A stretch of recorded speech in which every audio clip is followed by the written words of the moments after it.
The warning. Commander Sarah Chen sat motionless in the dimly lit control room of Sentinel Station Omega, Earth's most distant monitoring outpost. Positioned at the very edge of the solar system, it served as humanity's early warning system. For the past 8 years, she had analyzed countless signals, stellar anomalies, and the occasional trading vessel passing through the outer reaches. But this signal was different. "Computer, run full-spectrum analysis again," she ordered, her voice steady despite the adrenaline coursing through her. The holographic display pulsed with an unfamiliar pattern, a sequence that didn't match any known communication protocols from the 27 species of the Galactic Council.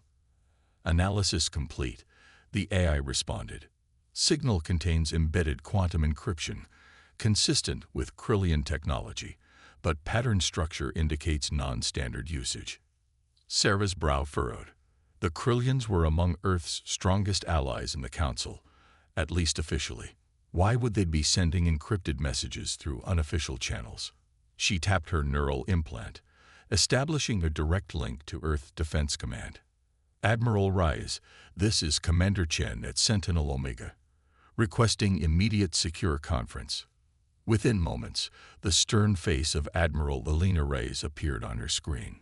"Report, Commander." "Sir, we've detected an anomalous signal using Krillian quantum encryption, but with modifications suggesting it's not from their official channels."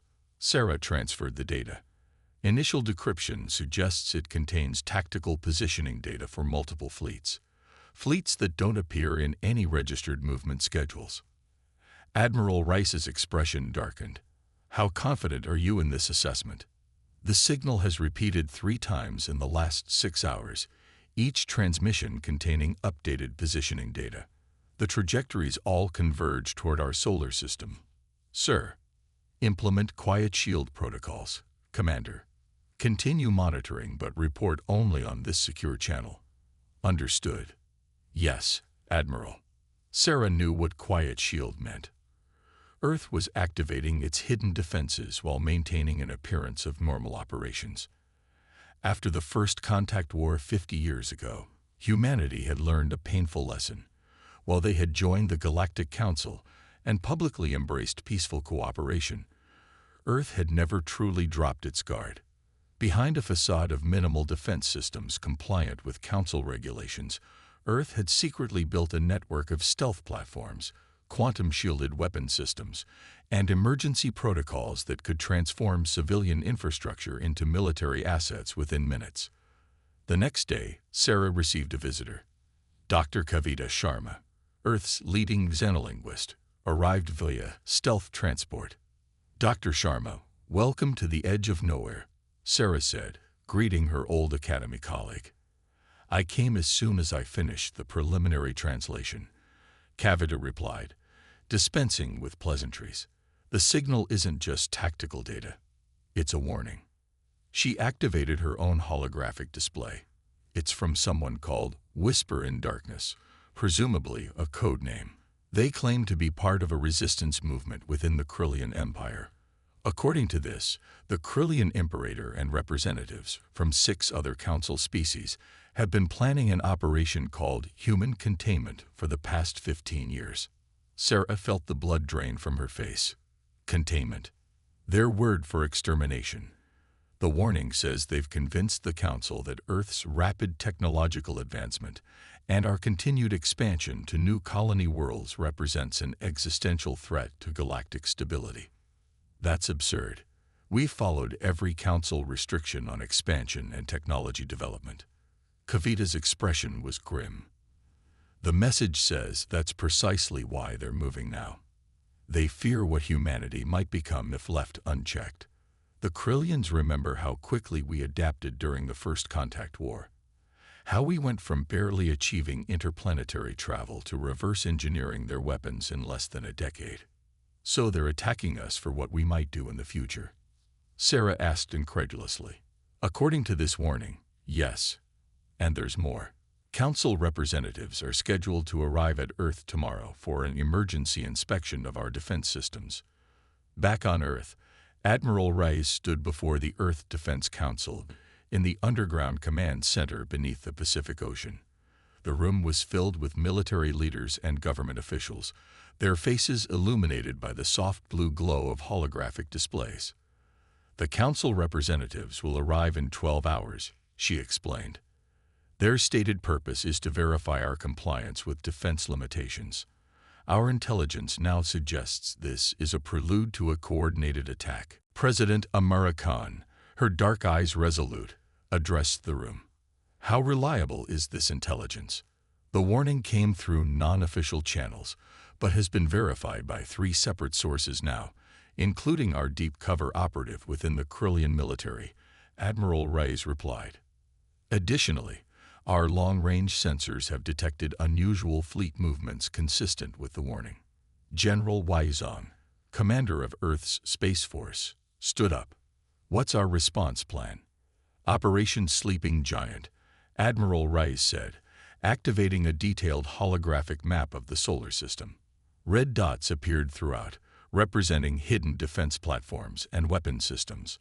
"While we publicly comply with their inspection demands, we'll activate our dormant defense grid in stages. Stealth platforms first, followed by the colony alert system." "And if they detect our preparations?"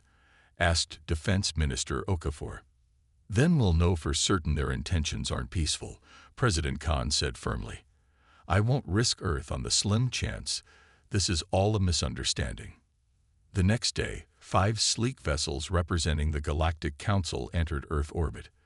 Their designs reflected the varied aesthetics of their species, the crystalline structures of the Krillian ship, the organic curves of the Vendari vessel, the rigid geometric patterns of the Zethka, and 2 others from minor council races. High Commissioner Trazik of the Krillians led the delegation, his iridescent scales shimmering under the lights of Earth's orbital diplomatic station. He towered over the human representatives, his 4 arms held in what the humans recognized as a formal diplomatic posture. "President Khan, we appreciate your prompt accommodation of our inspection request," Trazik said, his translator converting his clicking speech to smooth English. "The Earth Alliance has always valued transparency with our council partners." President Khan replied with a diplomatic smile. "Though I must admit, the sudden nature of this inspection is unusual. Recent sensor readings indicated energy fluctuations consistent with military-grade quantum shielding within your system," said Subdirector Malia of the Vendari, her tentacled face unreadable. "Such technology exceeds permitted defense capabilities for your development category." Defense Minister Okafor stepped forward. "We've been conducting tests on improved radiation shielding for our Mars colonies. Perhaps your sensors detected these civilian applications."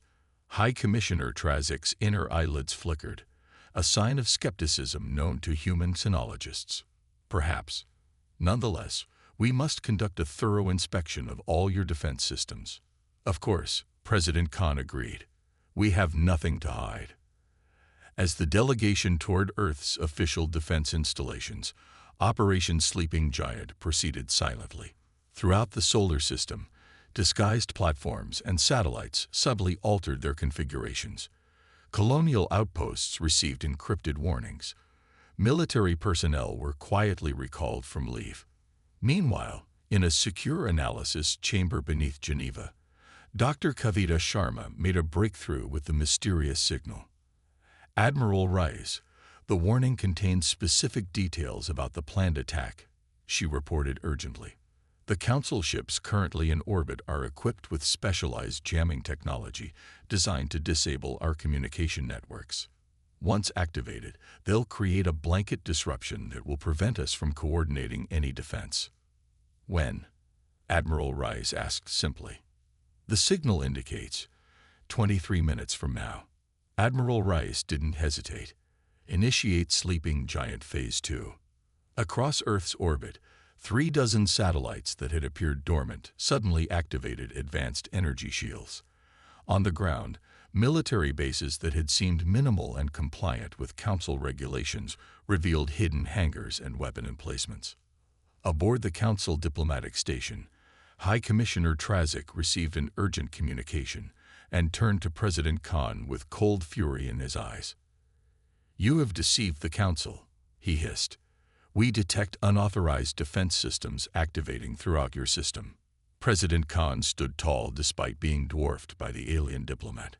And you came to our home under the pretense of peace while planning an attack.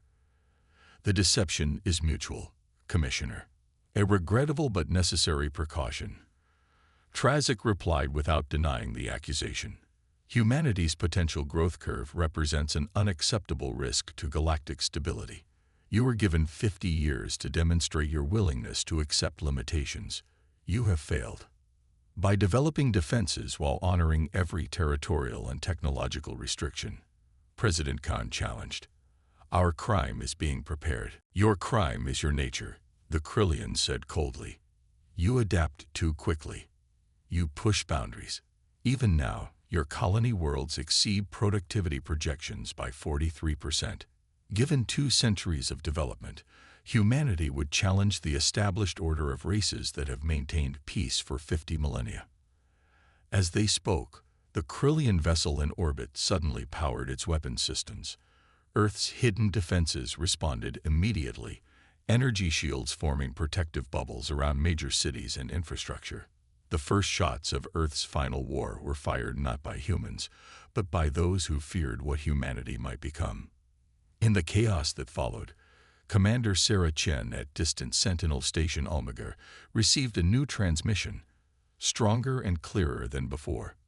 To Earth Defense Command, the full invasion fleet approaches, 7,000 vessels from 12 species, but you are not alone. Resistance factions within 4 council races stand ready to assist. Seek the light within darkness.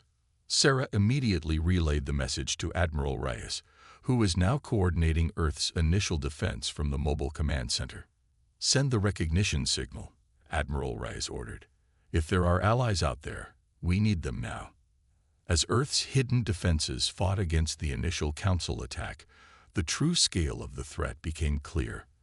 This wasn't a punitive action or a limited engagement. The Galactic Council had come to end the human threat permanently. But humanity had been preparing for this moment for 50 years, and they would not go quietly into the night.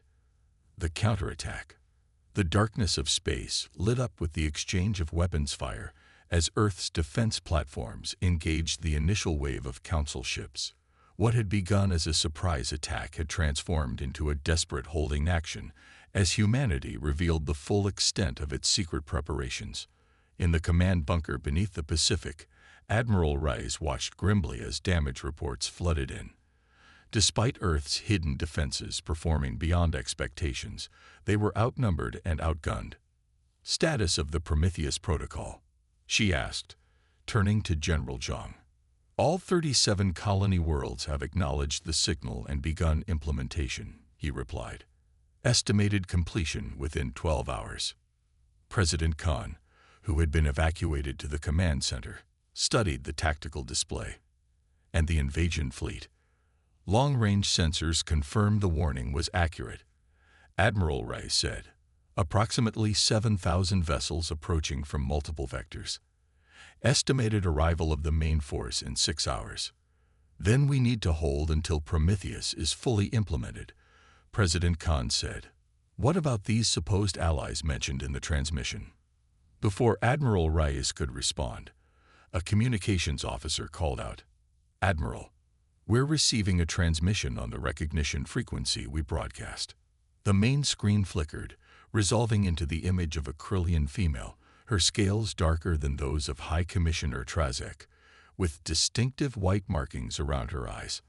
I am Speaker Nithvar of the Krillian Democratic Resistance, she said, her voice translated into crisp English. For too long, the Imperator and his council allies have used fear of human potential to consolidate power and suppress opposition within our own civilizations. Why should we trust any Krillian now? General Zhang demanded. Because even now, my forces are engaging Imperator loyalists in 3 star systems, Nithvar replied. We seek not just to help Earth, but to use this conflict as catalyst for change within our own society. The tactical display updated, showing new combat zones erupting across the sector as previously hidden resistance forces engaged Council military vessels. The humans have a saying. President Khan said. "The enemy of my enemy is my friend. We have similar wisdom," Nithvar acknowledged. "I have transmitted tactical data on Council fleet weaknesses and communication protocols. But understand this, while my forces can divide their attention, we cannot stop the main thrust toward Earth. They have committed too many resources to this containment operation. We never expected to win through conventional means," Admiral Rice said. "We just need time." As Earth's defense forces engaged in desperate battles throughout the solar system, a small team led by Dr. Kavita Sharma made a crucial discovery. Working with data from the mysterious Whisper in Darkness and new information from Nithvar's resistance, they uncovered the true motive behind the invasion. "It's not just fear of our potential," Kavita explained to the Defense Council. "Earth sits on a nexus of what they call quantum resonance lines, natural pathways in spacetime that amplify certain technological applications. The Council races have been using these lines for millennia for faster-than-light communication and energy transfer. And they believe we would disrupt this network?" President Khan asked.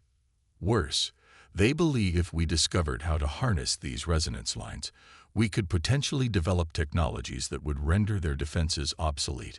The Zethka mathematical simulations predicted a 73% probability that humanity would make this breakthrough within the next century." Admiral Rice leaned forward. "Can we use this information?" Dr. Sharma's eyes gleamed. "We already are. The Prometheus Protocol isn't just about evacuating our colonies or activating dormant weapon systems. It's about synchronizing quantum field generators across 37 worlds to create a harmonic resonance pattern." On the tactical display, the main invasion fleet appeared at the edge of the solar system, a vast armada of vessels from multiple species advancing in perfect formation toward Earth. The planet's defenses, though formidable, seemed pitiful in comparison. "All defense platforms at maximum output," General Zhang reported. "Colony evacuation ships are launching, but they'll need cover to reach the jump points. Divert the 7th and 3rd orbital groups to provide escort," Admiral Rice ordered. "How much longer until Prometheus reaches critical synchronization?" 37 minutes, came the response. The battle that followed was unlike anything in human history. Earth's hidden defense network fought with desperate innovation against overwhelming numbers. Resistance forces led by Nithvar struck at the flanks of the invasion force, causing disruption but barely slowing its advance. Civilian vessels transformed into improvised combat ships, sacrificing themselves to buy precious minutes. On Earth, millions watched the sky as flashes of distant combat illuminated the night like new stars being born and dying in moments. It seemed impossible that humanity could withstand such force. In the command center, a young officer approached Admiral Rice with trembling hands. "Admiral, we've lost contact with the lunar defense stations. The Moscow and New Beijing arcologies report direct strikes. Orbital defense platforms are down to 27% operational capacity." "Hold the line," Admiral Rice said firmly. "Just a few more minutes." Across 37 colony worlds, quantum generators hummed in perfect synchronization, creating an invisible web of energy that followed the natural resonance lines of spacetime. The Prometheus Protocol wasn't just a defense system. It was humanity's attempt to harness the very network the Council had sought to protect from them. "Synchronization at 96%, announced Dr. Sharma. "Field stability holding." On the main tactical display, the invasion fleet had broken through Earth's outer defenses and now approached the planet itself. Massive dreadnoughts positioned themselves to begin planetary bombardment. High Commissioner Trazek's face appeared on the communication screen. "President Khan, your resistance has been noted and recorded in Council archives. However, further conflict serves no purpose. Surrender now, and we will allow your species to survive on designated reservation worlds under Council supervision." President Khan stood tall. "High Commissioner, humanity has a long history of facing extinction. Each time, we have emerged stronger. Today will be no different." She nodded to Admiral Reyes, who gave the command. "Activate Prometheus. Full spectrum deployment." Across the solar system and beyond, the quantum field generators reached perfect synchronization. A pulse of energy, invisible to normal sensors, but flowing along the quantum resonance lines, emanated from every human world simultaneously. In space, the invasion fleet suddenly found their advanced weapons systems faltering. Communication between vessels dissolved into chaos. Targeting systems that could track objects moving at relativistic speeds now struggled to maintain locks on stationary targets. "What is happening?" demanded Trazek, his composure cracking as reports of system failures flooded in. "We call it the quantum shield," President Khan explained. "Not a barrier that stops your weapons, but a field that disrupts the very technologies your weapons depend upon. Technologies that rely on the quantum resonance network you tried to keep secret from us." "Impossible," the Krillian hissed. "Your species could not have developed this capability." "You were right to fear our potential," Admiral Rice said. "Just wrong about the time frame. We didn't need a century to figure it out. We just needed the right motivation." As the Council fleet struggled with failing systems, Earth's remaining defenses launched a coordinated counterattack. Resistance forces led by Nithbar struck decisively at key command vessels. The carefully orchestrated invasion dissolved into disarray. Within hours, the battle had turned. Without their technological advantages, the numerically superior Council forces found themselves outmaneuvered by human tactics that drew upon thousands of years of warfare experience. The resistance factions, emboldened by humanity's unexpected resilience, pressed their own advantages. 3 days later, High Commissioner Trazek stood aboard the Earth diplomatic station once more, this time as a representative of a defeated force requesting terms. "The Council acknowledges humanity's right to self-determination," he said stiffly. "We seek a cessation of hostilities and the establishment of new diplomatic protocols." Beside President Khan stood Speaker Nithbar and representatives from 3 other resistance movements that had joined the fight against the Council's old guard. "The terms are simple," President Khan said. "Earth and her colonies will maintain their independence. The quantum resonance network will be acknowledged as a shared resource for all spacefaring species, and the Galactic Council will be reformed to include representative voices from all member species, not just the founding races. These terms exceed what could be reasonably expected from a military outcome that remains undecided," Trazek protested. Nithvar stepped forward. "The outcome is decided. The old Council is facing internal rebellions on 17 worlds. Your authority exists only in theory now." In the aftermath, as reconstruction began and new alliances formed, Commander Sarah Chen returned to Sentinel Station Omega. A final transmission came through on the frequency that had first warned of the attack. "Commander Chen, I suspected you would return to your post," said a voice, still disguised but somehow familiar. "You should know that what happened was inevitable, not because humanity is dangerous, but because humanity is necessary. The galaxy has stagnated under the guise of stability. Your species brings change, innovation, disruption, the very forces that drive evolution." "Who are you?" Sarah asked. "Why help us?" "Let's just say I take a long view of history. The quantum shield you created is only the beginning.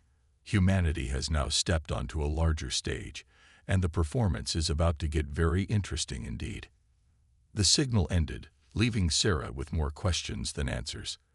But as she looked out at the stars beyond her viewport, she felt something humanity had nearly lost in the desperate battle: hope for the future.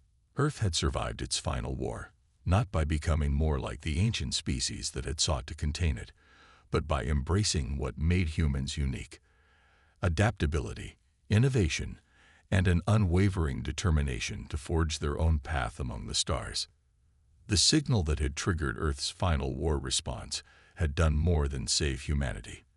It had transformed humanity's place in the galaxy forever.